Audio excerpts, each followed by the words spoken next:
All right, Tamayah, thank you so much for joining me here. I have had a little bit of a look at your Instagram. I had a little bit of a stalk of what you've been doing. And can I first of all just say, like, you are like Wonder Woman. You are doing so many things in so many places, and it's so cool. But first of all, obviously we're here for a bit of jiu-jitsu first. So I'd love to know a little bit about you. Can you please tell me who you are, what you've been doing, everything, please? Yes. Tamayah Goodwin. I am a mom of three. Wife to my husband. We own a martial arts school, a jiu-jitsu and MMA academy here in Columbia, South Carolina. We've been in business since 2016, but I've been doing martial arts since I was 9 years old, since as a child. So now as an adult, I teach martial arts, and then I also have an after-school business and summer camp business. And so yeah, I that is my life. My kids Your and my whole work. life. Yeah, Yes. kids and jiu-jitsu, kids and martial arts. It sounds amazing. So what made you, and it's your husband, isn't it? That you work That together. we work, yeah, Yeah. we do it together. So I started traditional karate when I was a kid, and then my husband started in Taekwondo as a kid, and then he grew up and wrestled and did MMA. And I grew up, and when we met, he introduced me to jujitsu and kickboxing. And then we were like, oh, this is cool. Maybe one day we'll open up a school, further down the line. But luck had it, we were like 4 months into our marriage and we opened up TNT. Wow. That's huge. And 2016, like you guys have been open for a really long time. So you would have seen the evolution and the changes. I mean, the whole thing through COVID as well. Like you've really had a lot of experience in business and things as well. So I'd love to know, like when you first started, have you seen a big change in, we can get into kids jiu-jitsu, of course, but even just jiu-jitsu in general, like what have you seen change in the time that you guys have been operating from when you began to sort of now? I think the change for us mostly has been more on the personal side. My husband, with his MMA background, a lot of his grappling experience was wrestling, MMA, and jiu-jitsu based, and so that's kind of where his grappling style has evolved. When Mm. we first opened up TNT, we actually didn't have jiu-jitsu in the beginning. We had a kids karate class and we had an adult kickboxing class. My husband was still an active MMA fighter at that time. And so I think we did have an MMA program, but he was not ready to add jujitsu because he was so focused on his fight career. But once he got done fighting in 2018, the following year, we actually did add jujitsu as a program to TNT. And so since then, we have been, I guess, developing our own way of how to administer jujitsu, how to make it simple for our members so that they can understand it. We don't want jujitsu to be um, like this thing where, people at white belts, so many white belts quit, or you get to blue belt and then you quit. We're trying to figure out like how can we make this be sustainable for people so that they enjoy the journey and the process, but they're learning and they're feeling like they're actually like accomplishing things along the way. Yeah, that's really cool. So then where your kids come into this too. I mean, we talk about like simplifying concepts and your background with the amount of things that you're doing with kids and things like that. I imagine, like I've had a little look, your kids program looked really cool. Can you tell me a little bit about this? Yes. So when we first started teaching jujitsu to kids, we did it the traditional way with drilling and trying to teach them step-by-step moves. And we noticed that they just weren't picking up on it. Um, and, we would try different ways of, maybe we break the technique down this way, or maybe we stay on a certain technique for this amount of time. But it didn't matter what we did, they were not getting it. It was very frustrating. It was only like our really talented kids that probably would be good at anything. They were the ones that were picking up, but just like your average child that comes in, mom's like, hey, they want to do martial arts, they want to do this. They were having a hard time picking up on it. So that is when my husband started doing some research, and we both started reading books, and we discovered the CLA method, or the constraints led approach, as far as teaching jujitsu. And it was our kids program that kind of like got us looking in that direction, because we were trying to find a way to help administer the jujitsu in a way that they could understand and retain, and still have fun with it too. And so we started reading books and videos and just kind of like did a deep dive in there. And so my husband was like, okay, we're going to try this for a year and see how it works. And if it doesn't work, no foul, no harm. We'll try something different. But if it does work, then this is the way we're going to do it. And we're going to do it across the board for all of our programs. So we did it the first year and he saw amazing results. And finally, the kids were getting jujitsu and getting good at it. And so after that year, he's like, I'm hooked. This is how we're doing it from now on. And we changed everything about our jujitsu program to reflect that. That And is it has so been cool. it's do so much better now. Like it's amazing to see how fast they're progressing, everything that they're picking up and learning. And they're having so much fun with it and they're so creative. And it's just, yeah, it has been awesome. I do think that that's the best part of it is the creative, like the things that you start to see them do where you're like, how did you do this? This is amazing. And you didn't teach that. The thing that I always like the most is I think that it teaches you really like to be a bit more scrappy and have the scrambles because you kind of can't teach how to be scrappy or how to scramble and do those things. But when they're in the games and they're like, exploring those ideas and doing things, you're like, whoa, that was really cool. How did you do that? And they have Yeah. no idea. All of our instructors will be on the mat teaching classes and they're just like everybody's amazed. Like, did you see that kid? Did you see what happened over here? And like at the end of the classes, we're all just like sharing information about how well they all did. Yeah, which is just, yeah, it's so nice to be able to see. And I love talking to people who have had the experience with both. Obviously, Mhm. I'm a big advocate for CLA and for games and things like that. But I'm always, on the page that I have, I'm very open to people needing to do things the way that they like to do things.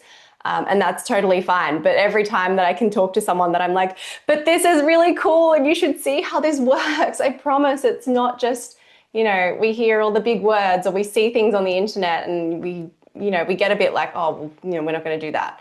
But it actually works. It's so cool when I hear other people talking about it as well. And I feel like it's made my understanding of jujitsu so much deeper. Mm. Um, because in order to simplify things in a way that the kids can understand and pick up on, you really do have to have a really good understanding of jiu-jitsu and what you're doing. And that's really where my husband comes in. He helps me out a lot in that area. So like I do the class plans for our kids programming and he does it for the adult programming, but I depend on him heavily as far as like helping me develop my games and making sure that we're focused in on the right tasks for the kids and keeping it simple but effective. Yeah, completely agree. My partner and I are the same. He's very much, um, I mean, we both obviously work in the CLA space, but he has done a lot of work on that. So whenever I'm trying to understand something, the same thing, I'll be like, is this going to work or is this not going to work? Should I try this? Like, what concept can I try here for these particular things? And I really enjoy having that rapport with him as well. And he does the same with me for kids, whereas he's like, I don't know how to deal with this like particular behavior. I'm unsure how to feel comfortable in this situation, or even just the really little ones, my 4 to 4 year olds and things. He's like, hands. He's the no. The older kids, absolutely, but the younger ones, he's just a little bit more like that's maybe not my area. But I think Yeah. that that's important in kids coaching too, is to be okay with the fact that you're not going to be super comfortable and happy in every age range. Uh, like, what's your age range? You've got to have one that you like. I mean, Okay. everyone has one they like, but To be fair, I genuinely enjoy teaching all of our ages. They're all yeah, different in a certain way. So we break our kids program into three age groups. So we have cool. a 4 to 6 age group. I love that class because they are so silly. And like with that class, there's not I feel like the pressure to teach actual jujitsu is not there. And so Yeah. you can in the games and we're working on manners and being able to follow directions and being a good friend and being able to stand in line or have good sportsmanship. So those are like the things that we're really focused on in that class and we teach that through the games. But when they do play the games, oh my goodness, they are really amazing. And like just seeing a 5-year-old be able to like have a really good guard or to hold mount, and they're having a ball. They're laughing, they're playing, they're thinking that they're wrestling, but they are picking up on a lot of cool things. And so the pressure to teach is not there. It's like we're having fun and we're teaching manners while we're at it. And then for our next age group, we have 7 to 9. Oh, these guys are super competitive. Like if I want to know if a game is going to work, I test it in that class because they will find a way to break the game. They will find loopholes. They will find a way to win no matter what. And so they are the group that we test a lot of our games on because if there's going to be a way to break it or find a loophole, they will find it because Yeah. they are so competitive and so scrappy. And then we have the next age group is our I guess it's 10 to 14, they're kind of teenagers. And then we kind of after that 14 to 15 age, we just bump them to our adult classes. But our 10 and 14-year-olds are mini adults. So everything that you would teach to an adult, you can teach to this age group, but they have the physical capabilities of doing it really well. They're not sitting at a desk all day. Their joints are still young and limber. They still have energy, so they can still pick up on bigger concepts and technique, but they actually have like the physicality in the body to do it really well. And so that is a really fun class because you can like go into a little bit more detail with them, show them some cool things, and they can actually pull it off, which is great. Yeah, I do have to agree. I mean, our age ranges are very similar. I've actually been looking at changing my age ranges a little bit. I have 4 to 5s at the moment. I have been thinking about stretching at 4 to 6, and I was like, oh, so I'd love to hear, your 4 to 6. Do you find your 6-year-olds they can still work with your 4-year-olds quite well? This is actually me genuinely sort of looking for, Yeah, so originally we actually had a class that was 3 to 5, yeah.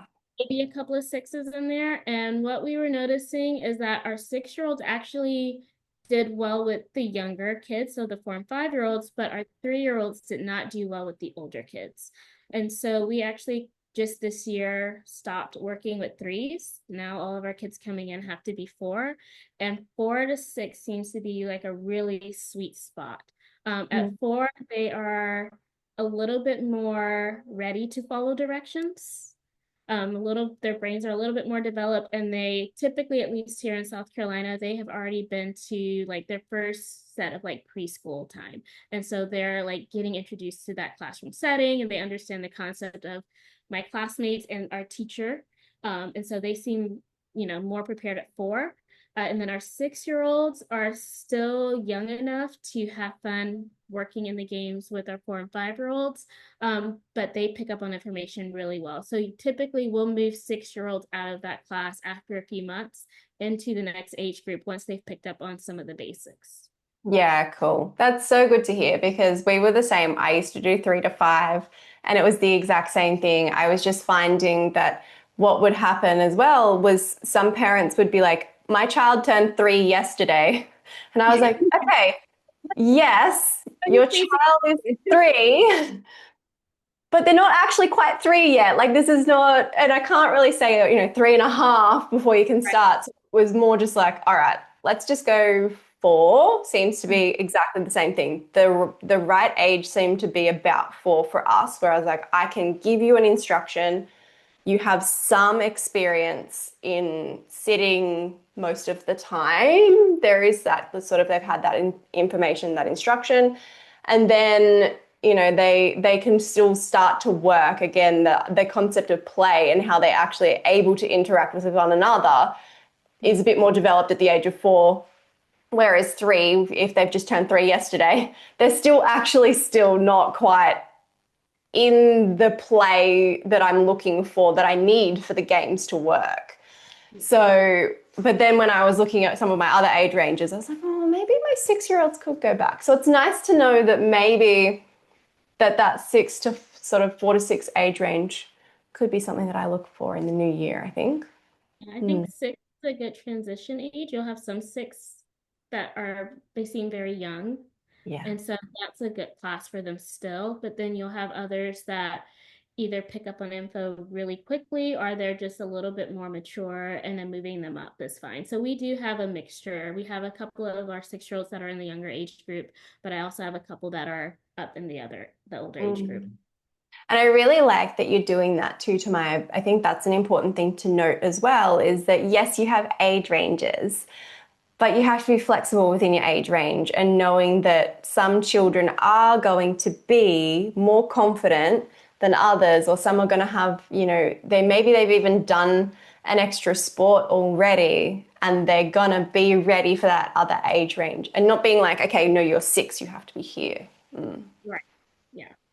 Yeah, I think that's a big one as well. So cool. So then tell me, how long are your classes? How does a typical class run? Yeah, so for our youngest age group, 4 to 6, that is a 30-minute class. Mm. Um, we usually do a game or some type of fun warm up, and then I will play two CLA games with the group. Then we'll get some live rolling rounds in, and then usually I have time and we'll play a game at the end to end it off with a bang. Uh, our next age group, that class is 45 minutes. It follows a similar class pattern.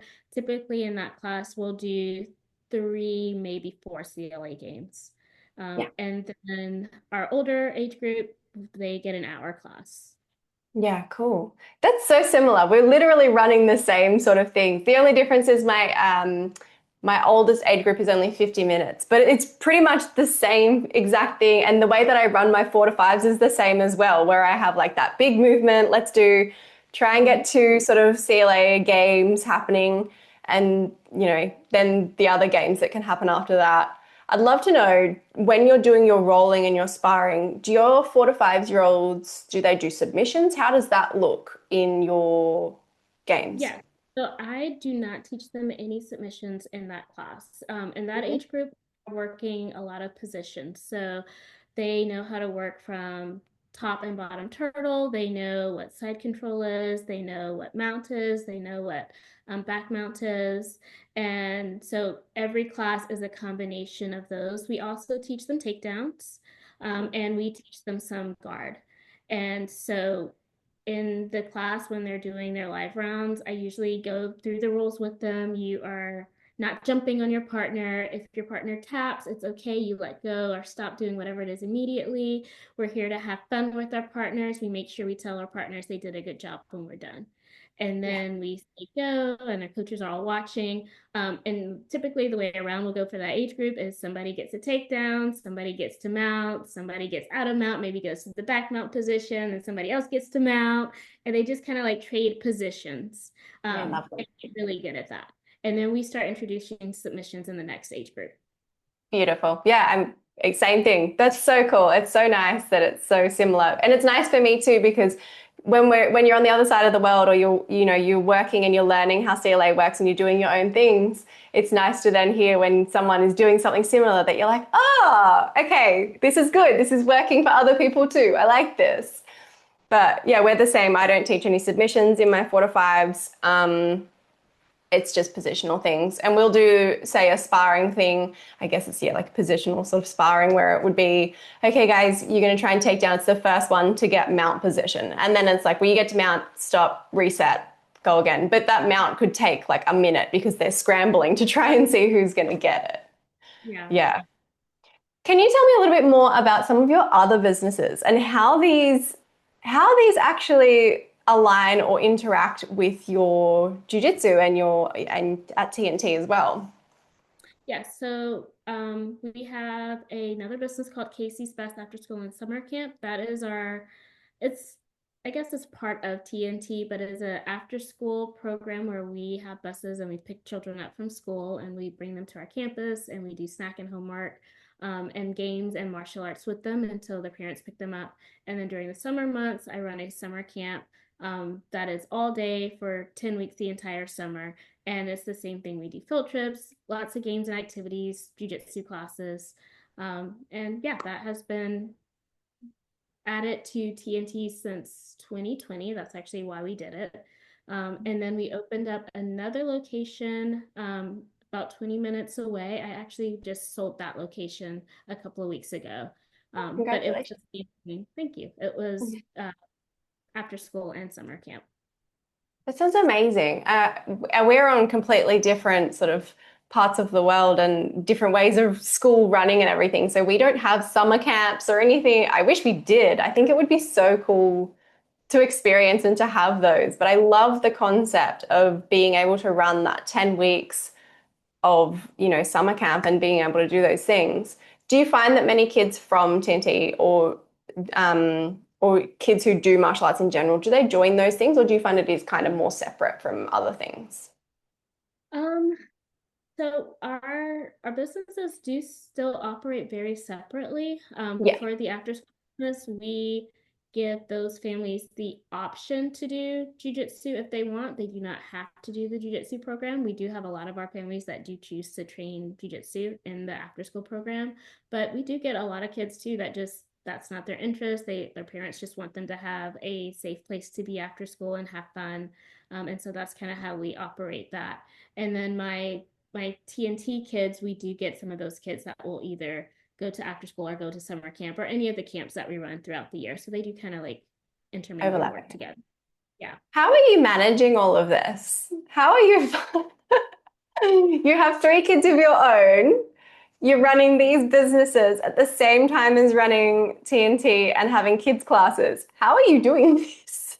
I have lots of great help. My husband, of course, but we also have an amazing team at our businesses that run pretty much everything. I do not actively day to day have to run our after school program. I have a great director and great coaches and a team over there. I check in with them daily. I'll go visit the campus and make sure things are going good. I do teach the jujitsu classes for the kids that come over, so I get to see them. Um, but my staff really does operate and run that location for us. And then with TNT, I am there a little bit more. I was there every day, and Yeah. then I gotta take a step back to make sure my actual children are getting homework time and everything. So my husband and I switch off days. I teach a few days a week. He teaches the other half. Um, but yeah, we have a lot of help. I wouldn't be able to Yeah. do all of this without my husband and our staff. They are amazing. I think it's really inspirational to be able to be doing what you're doing. I'm not a parent myself. So whenever I see amazing women doing all of these really cool things in so many different spaces, I just admire it so much because I can barely organize myself. So when anyone can organize it, other people as well, I'm like, wow, that's really cool. I don't feel like organization is like a great skill of mine, so I try to hire people that it is, and they kind of Yeah. help me stay on top of things and organize stuff. I think that's a great, yeah, my partner is definitely the organized one. But that's okay. We all have our strengths, I'm sure. So do your kids train too? Yes, they do. So my youngest doesn't yet. He just turned 1. He is 14 months. Oh. But my other two, I have a son. He is 8, and my daughter is 7, and they both train in the classes I teach, actually. How do you find that with them in your class? Oh, that one. I absolutely love teaching them and having them in class. I think that is a dream come true to be able to do jujitsu with my family, like my husband and my children, and like we're all together. That is a dream. But that's amazing. But there's like two sides of the same coin. On one half, I am wanting to be their mom and like maybe be slightly harder on them in class, and I feel like they have to set a good example because they're my children. But Yeah, then on the other side, I'm their mom, and I don't want our other parents or families to think that I'm showing my kids favoritism on the yeah, mats. So when I'm teaching their classes, I try to acknowledge them, of course, but I have other coaches on the floor with me, and so whenever there's a correction or anything like that needs to happen, I typically try to let the other coaches take care of it. mm, Not that I want to say something or address something, but I want my kids to know that the other coaches are just as capable and they can go to them with questions or concerns or whatever. And I try to focus on the rest of the other kids that we have. yeah. That's probably a really good way to be doing it. I've recently had my nephews join. Hmm. And while they're obviously not my children, it has been the same thing where I'm very aware of not giving them and too much more of my attention and not appearing like it's a favoritism thing, while still then, they have to know that, I need you to do the right thing here because you're kind of my nephews and but they've done really well with it actually. I can't. They've only been here for like a month. The gym's been open for years, but they only recently. That was actually so funny. They went to the supermarket with their mum, which is my sister, and they saw another jiu-jitsu gym, and they were like, "Oh, mum, I want to do jiu-jitsu. I want to do that." And my sister was like, well, if you're gonna do it, can you at least do it with your auntie? Like, I've been telling you for years. And so then they were like, oh, okay. But they've come and now they love it and it's totally fine. But yeah, they were more keen to go to the other gym. And I was like, no, you come to my gym. um, okay, so please tell me how you guys, so using CLA and using games, in the beginning, it can like if you're obviously not a beginner coach, but in the beginning when you start, it can feel very overwhelming trying to figure out how to develop games, how to make games. Um, and for kids in particular, like we have a lot of research. We have Rob Gray, we've got Greg Souders, we've got Kabir Bath, we've got amazing people doing amazing things. But it's not actually genuinely related to children. We're just kind of having to take what we're learning and then adapting it to how we think that it would work. So, what were some things that helped you, or how did you actually figure out this way to use this particular methodology with children? So I have always taught children, even before we did CLA. When I was a teenager, I was teaching martial arts to children. And so that background helped me develop an understanding of I guess, childhood development and how children behave and how we can get the best reaction out of them and how they learn best. Classroom management skills, how to help them regulate emotions. I did a lot of reading, a lot of research because I wanted to fully understand how to have a really fun class for these kids and make sure that they were learning. When I grew up in martial arts, it was a very traditional and strict program. There were not very many kids in my classes that I took, and I did get bored. My parents were gracious enough to make me do it and not allow me to quit, but there were definitely times I wanted to quit, and some of the times it was out of boredom. And I was like, okay, if I'm going to teach kids, I don't want that to be a reason a child quits because martial arts can be very fun, it can be exciting, they can have a great time, they can still learn really cool things, and but we can make it fun for them. So Mm, that was years ago. And so our classes were fun and our kids were having an awesome time, but they were just, when we switched over from teaching um, karate and kickboxing to just teaching jujitsu, we noticed that the jujitsu side was kind of lacking. And we were trying to figure out, okay, there's got to be a better way because they have fun when we warm them up, they have fun at the end of the class when we play a game, but then in that middle when we're drilling, they're not having fun and they're not learning. So we've got to mm, figure out how to get that figured out. And that's kind of when we stumbled upon CLA and the games. And we're like, okay, well, game-based learning makes sense because we've done it in another way. So this is a great way to apply it to jujitsu, and we just started doing it with the children first because that was where we were seeing the biggest need. And then once we started seeing results, they were like, okay, this stuff works. This is awesome. We're doing it with our adults too. Everybody's doing it. yeah. So I would be interested to know, and you might not be able to have an answer, I'm not sure, but with your background, it was karate, wasn't it? And your partner was taekwondo. Do you think that CLA could be applied effectively to karate and taekwondo, which are still very traditional teaching methodologies? Do you think it Absolutely. could be? Yes, absolutely. Now, looking back on when I was teaching karate to the kids, I didn't know that I was teaching them in that way, but Mm, I would do games.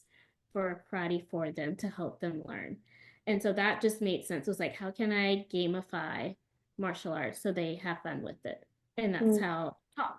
When we introduced jujitsu years down the line, at that time I had just had my first two children, so I was starting to step away from being on the mat as much, and my husband was having to step in to teaching the kids classes for the first time. And mm, so that's actually when we started adding jujitsu to our kids program, because he was doing jujitsu. I was the one that was teaching karate, and he could not teach karate. So he's like, okay, well, if I'm teaching the kids classes, they're going to have to learn jujitsu. And so that's actually how we started slowly getting jujitsu into our programming. But he started teaching the kids classes, jujitsu. I was being mom with our two younger children. And then when I started coming back in, that's when we were like, okay, this could be better. We've got to figure out how to make this better. And that's when we started researching CLA. So how did you actually, was it like Instagram? Was it YouTube? Was it just Google? Like, how did you even stumble across this? Tim actually stumbled across a Greg Saunders video, and he was watching the video and he's like, okay, that's interesting. And Greg was offering at that time, like, a free call. I will get on the phone with anybody for 30 minutes just to talk about it. And I think a lot of people would take those calls to argue with him. But Mm, my husband got on the phone and he genuinely was trying to learn and understand. And Greg took much more time than he agreed to explain it and help him understand what he was talking about. And so after that call, Tim got some books. He went to some seminars, and then he just started playing with the idea and the concept and started building games. And now we've been doing it, we're going into our third year. yeah. Um, and so he has gotten so much better. You know, the game, you get better at building the games with the practice. And so going into our third year doing this, it's a lot easier now building games than it obviously was, in the beginning. In the beginning, we were learning, it was trial and error. And a lot of it was games that we would pick up from others that we would Mm. try in class. And now we're to the point to where we don't even do that. We just build our own games as we go. Yeah, yeah. Can I first of all just say, like, how generous is Greg Souders with his time? He's Yeah. just like, I understand that people try to say bad things about that man, but I will defend that man to death because he is so Yeah. kind. And if you're willing to listen, Matt, he has so much knowledge. He's Yeah. just so That's lovely. that was our first introduction, was getting on a call with him. Yeah, that's so wonderful. How Mhm. special to be able to, and that would have been very much in the early days when that was happening, because I know he doesn't do that. Like he's still very generous with his time now, but obviously it's a little bit different now. So I think that's really special that you were able to get that as well. Yeah. Yeah, and then I guess with the games and developing games, when you're something that I'm finding quite often with coaches who are looking to move themselves from the traditional sort of teaching way and they would like to implement CLA, something that happens is they're still trying to figure out how to make all of the details in their games, which is sometimes then the hardest part is explaining to someone that you actually don't need to give all the details in the game.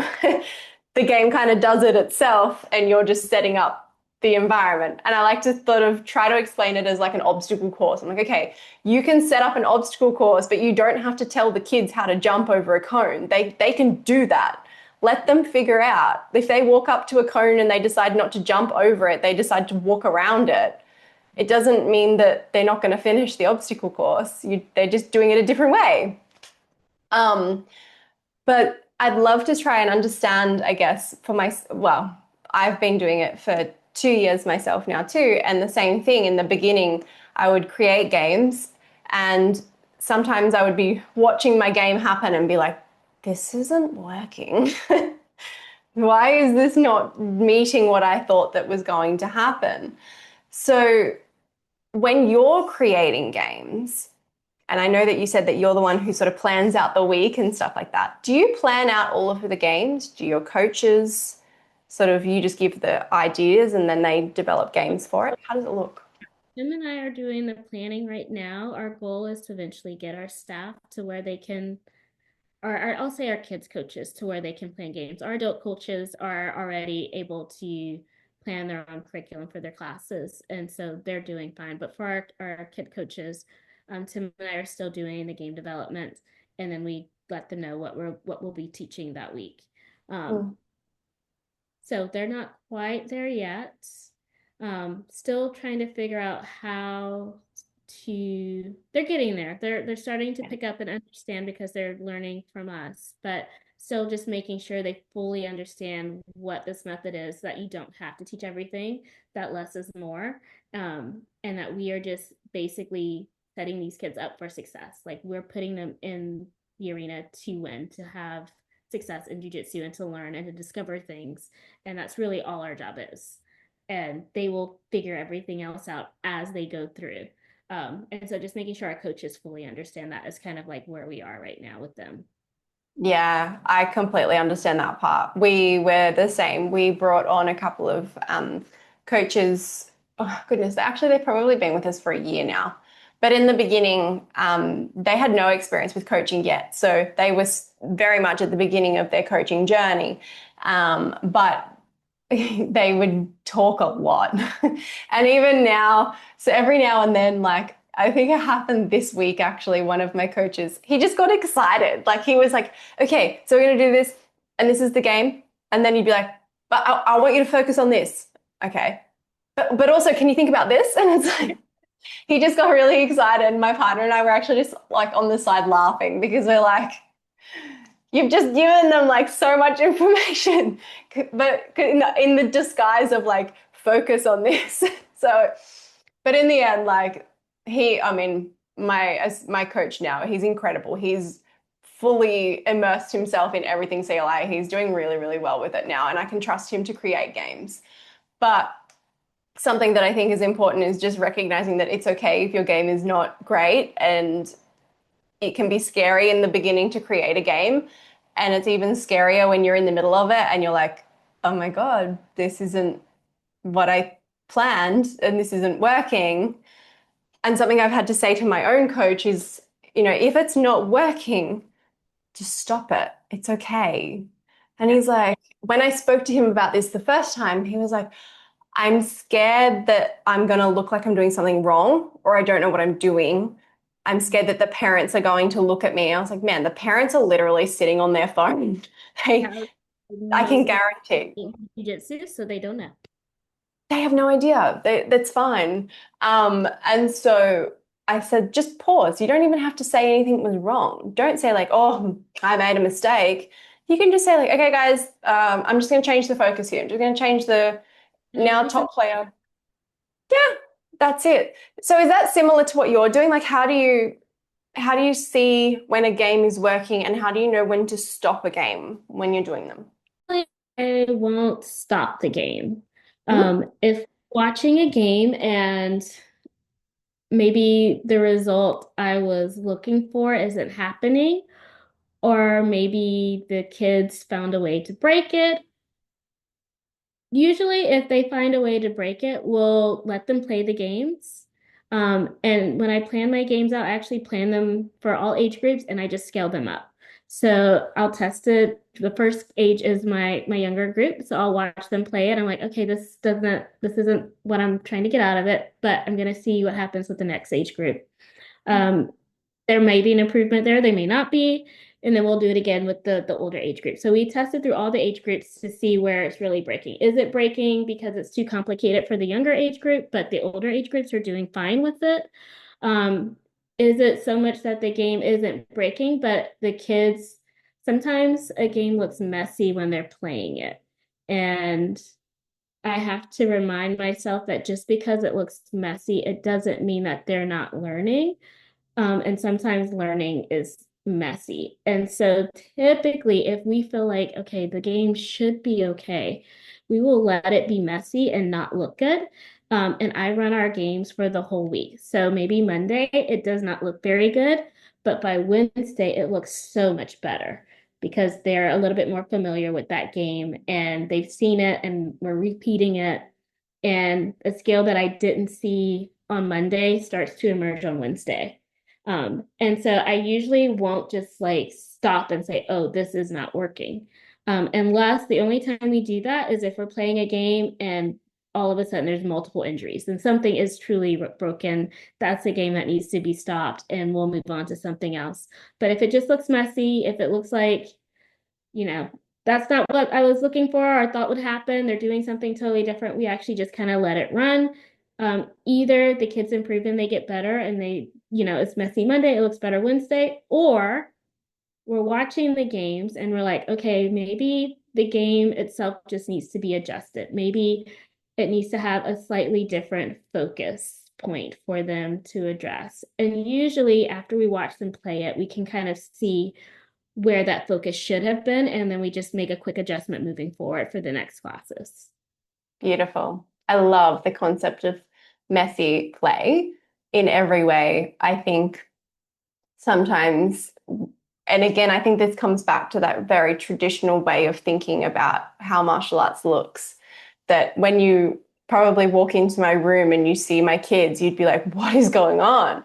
But they are completely engaged in what they're doing. They are laughing, they are having fun, they're being safe, they're still playing the game within it. But it must look very messy for most people that would not understand what's happening. And I think that there's like a threshold, there's like a line that I sort of go to talk about where it's like, we have like this line here and everything under this is like your messy learning. And then like if it hits here and it starts hitting this barrier and it goes over, this is when it just becomes messy chaotic. And I think the difference is the design of your game, one, but your expectations, your boundaries, and how you connect with safety to your environment. That's what allows this messiness to coexist with learning and it be able to be safe and happy and kids are doing it and they're enjoying it. And I think that comes down to being a system thing. So when everything in your system works that allows the messiness to happen, that's fantastic. But if your system isn't solid and the foundation isn't there, then it can very easily tip over into that chaos, which is where your system's broken.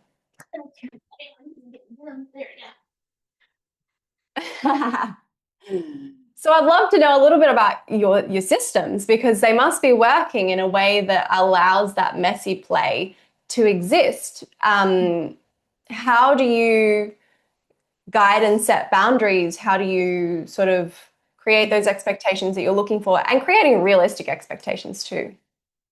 Yes. So the first system we like to have is we always try to have multiple coaches on the mat. That is the biggest way to have safety.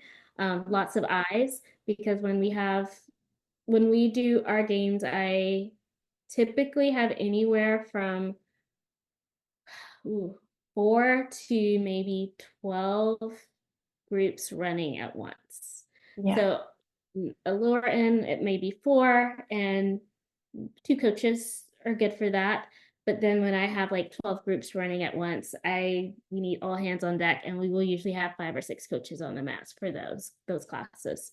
So that's safety barrier number one. Number two, we go over our rules every single class, even if the kids have heard them 100 times. Every single class, we repeat them. We talk about good sportsmanship. We talk about the importance of tapping and that tapping is okay. It doesn't mean that you're bad at jujitsu or that you did something wrong. Even if it doesn't hurt, if you're just uncomfortable, it is okay to tap. We also stress that we are not kicking, hitting, jumping, slamming our partners. We go over that every class. And then we also teach the kids accountability and responsibility, that when you are working with a teammate, you are accountable and responsible for making sure your teammate stays safe. So when you do a takedown, you do it safely. When you're doing a submission, you do it slowly. It is your responsibility to make sure your teammate is safe, just like it's your teammate's responsibility to make sure that you are safe. But then we also teach them to be accountable. You are accountable for yourself. So especially for like core, not so much with our younger ones, but with core, with our middle age group and our older kids, they know that you have to take care of yourself too. don't do anything that you feel like might put yourself in danger just to win a game. So if you're in a position and we'll use an example. If you're in bottom close guard and your partner's goal is to maybe stand in the guard and disconnect, it's not safe for you to hold on and clutch onto them and let them lift you up. Like, don't let yourself be put into an unsafe position. And so we review those rules every class. We hammer it into their head. That definitely helps as far as like preventing injuries and just making sure that things don't get out of control.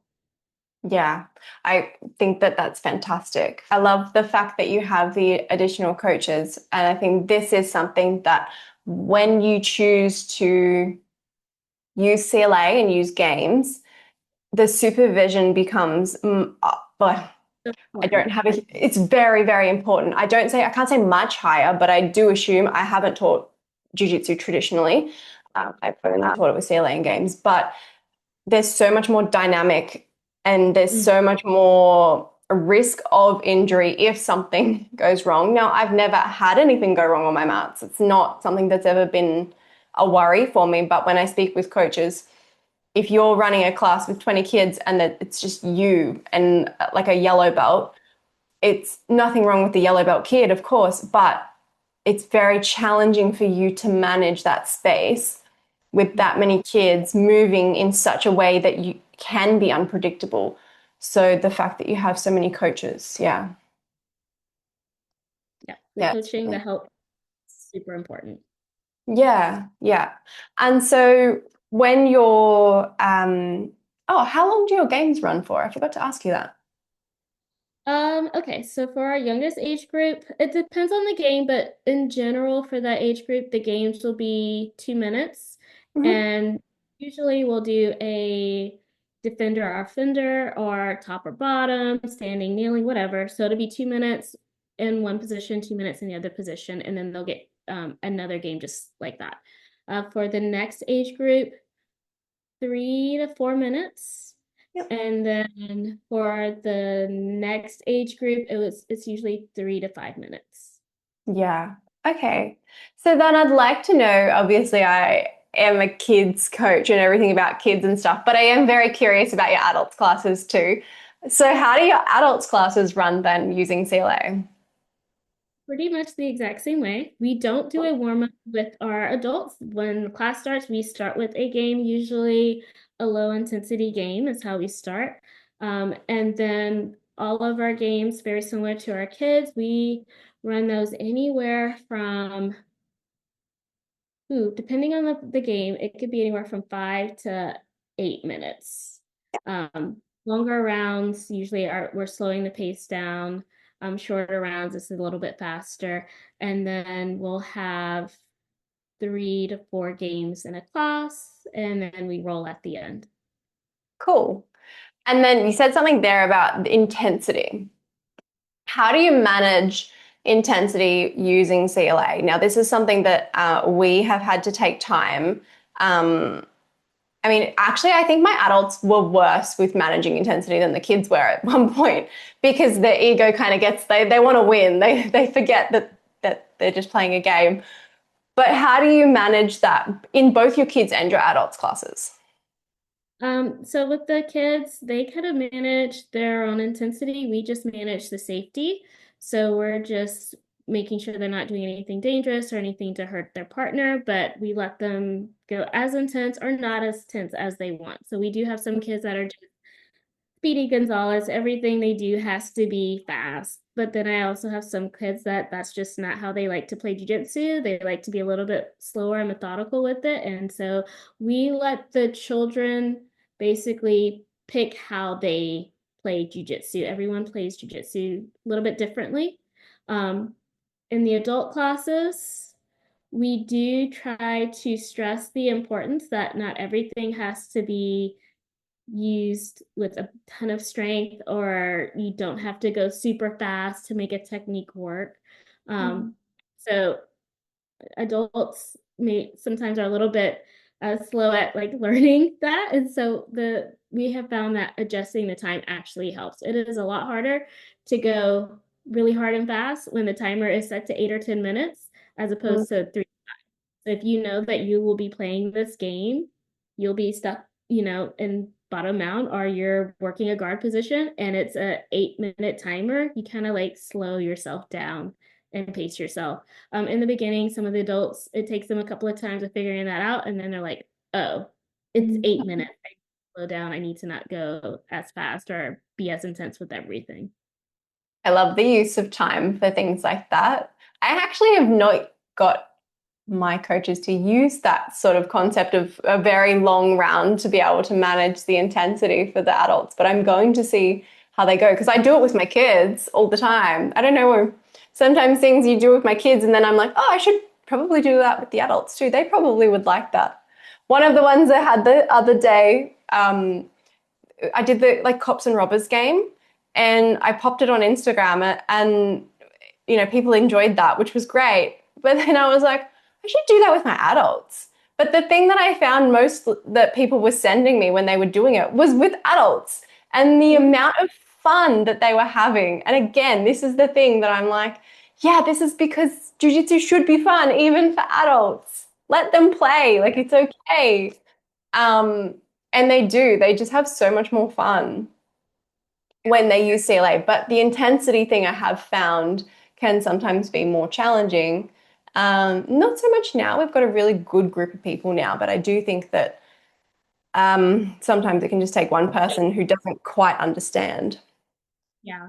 Finding appropriate partners for our students is really important for kids and for adults. Yeah. Because in our kids' classes, I have some kids that are very competitive and they just do everything fast and they don't have a malicious bone in their body, but they're going to send it, whatever it is. And then we have some kids that are just a little bit more timid and they like to go slow. And so I try not to partner those two types together.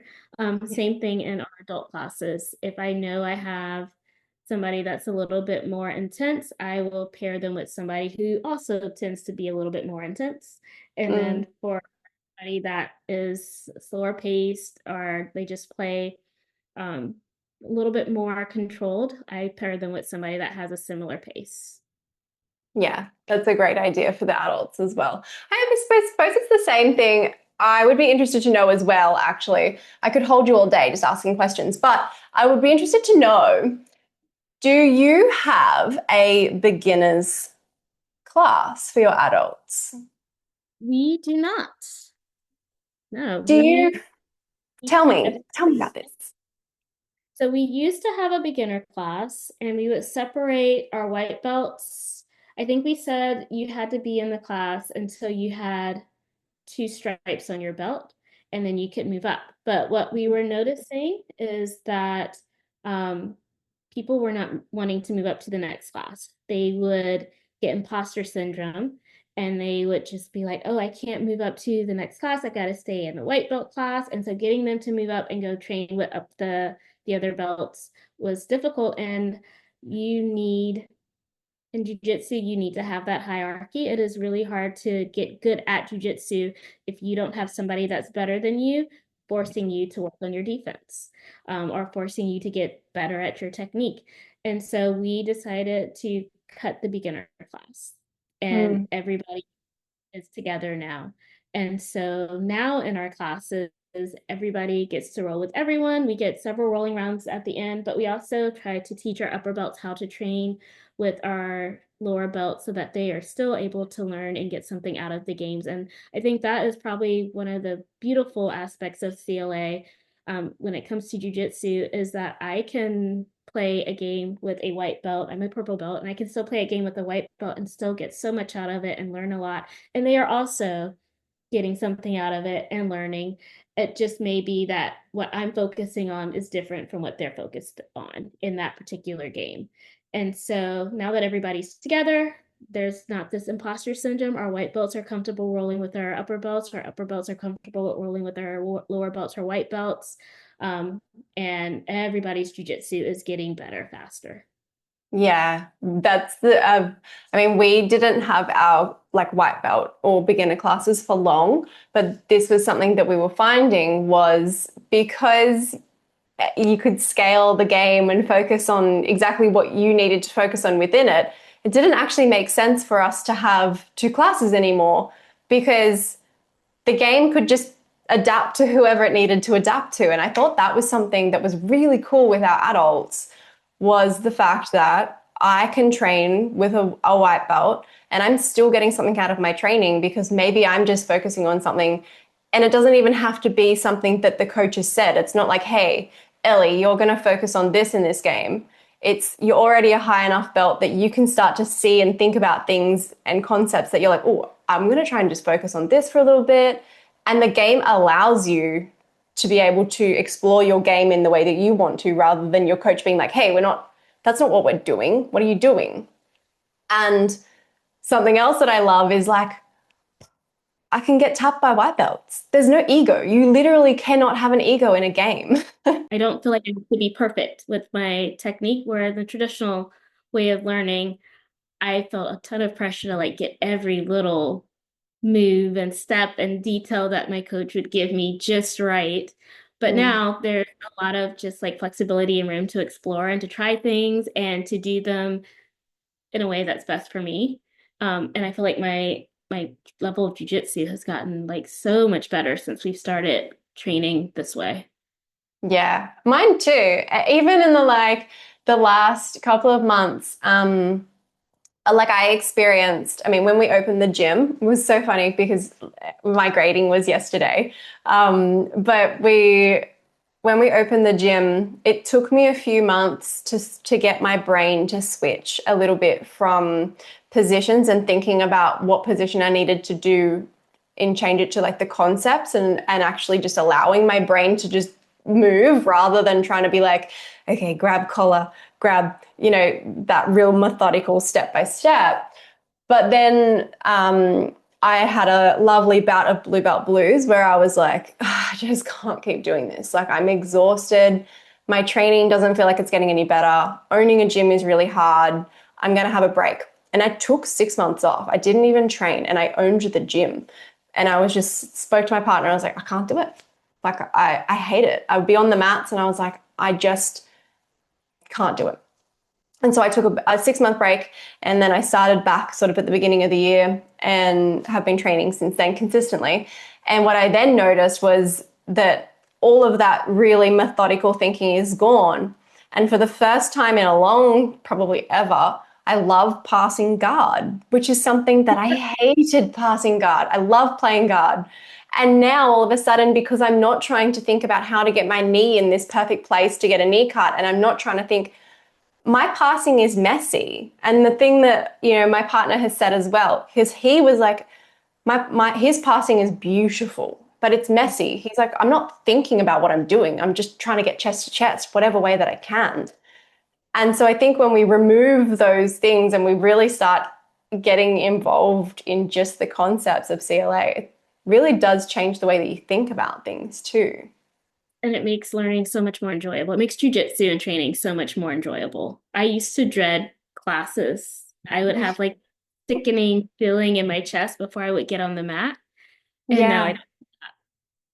Yeah, me too. I remember driving to the gym that we trained at, and I loved my gym. I loved everything in the gym. I loved my people that I trained with, but I had this sickening anxiety about having to do these positions or having to do certain things, or even having to like, because they would let you like pick your partner, and I'd be like, yeah, I'm the only girl in the room. What if someone doesn't even want to go with me? Like, I know that they're stuck with me. Whereas now, even using CLA and stuff, I can get some of the guys. Like, yes, they're bigger than me, but I know that I can get them with things now because I can just move the way that I need to move to do it.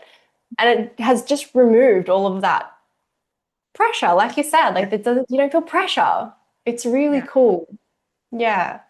So my last question was, knowing that you have a background in karate, we've got taekwondo, we've got so many amazing martial arts, and I think that every martial art brings something special to kids. As much as like I love jujitsu, I think that any martial art is going to be able to bring something special to children. But what makes jujitsu different, do you think? What is it for kids that makes jujitsu different and special? I've noticed from teaching before and teaching now is that kids naturally enjoy being physical with each other. They like wrestling, they like tumbling. I would watch my kids play outside and they just naturally do that and they have fun with it. I think wrestling is kind of like innate in us a little bit. And jujitsu allows them to do that. And with the jujitsu, when I'm talking to parents, I'm like, it's a great martial arts for self-defense, but you don't have to worry about your child getting punched in the face or kicked in the body. It is great for self-defense, but as a mom, I don't want to see my children get punched in the face. And Mm. so jujitsu allows us to teach them self-defense and to do it in a way that they can have fun with it and it feels very natural to them. And I notice this especially with our younger age groups when they come in, once they get over the nerves of not being with mom and they're on the mat with us, they just naturally do things that in the past I would be trying to teach them how to do, but they just naturally do it on their own. Yeah, I completely agree. I think that even for myself was the same reason I chose not to do MMA was I didn't particularly like being punched in the face very much. And so I see that for kids too. It's a fantastic self-defense without having to you can you can control and submit someone without actually hurting them. Yeah. Yeah. Yeah. And that's what I love about jiu-jitsu as well. Tamayah, thank you so much for chatting with me. I've really enjoyed this conversation. I just think that you are so wonderful and the way that you are doing everything that you're doing with your kids and with your husband and it's just like there are many people that I see would see this and be like, "Oh, that's like the dream with the husband and the kids and the jiu-jitsu and the everything." And I think that what you're doing is really wonderful and I admire you a lot. Yeah, thank you so much for having me on. This was awesome. And it's No, fun to talk about jujitsu and teaching kids jujitsu and CLA with someone else. I know I'm always talking to my husband about it. Like that's all we do, but this was really fun. my pleasure. Thank you so much. Have a wonderful rest of your evening. I know it's Saturday night. Go and enjoy. And you too. Thank you. Thank you. Bye.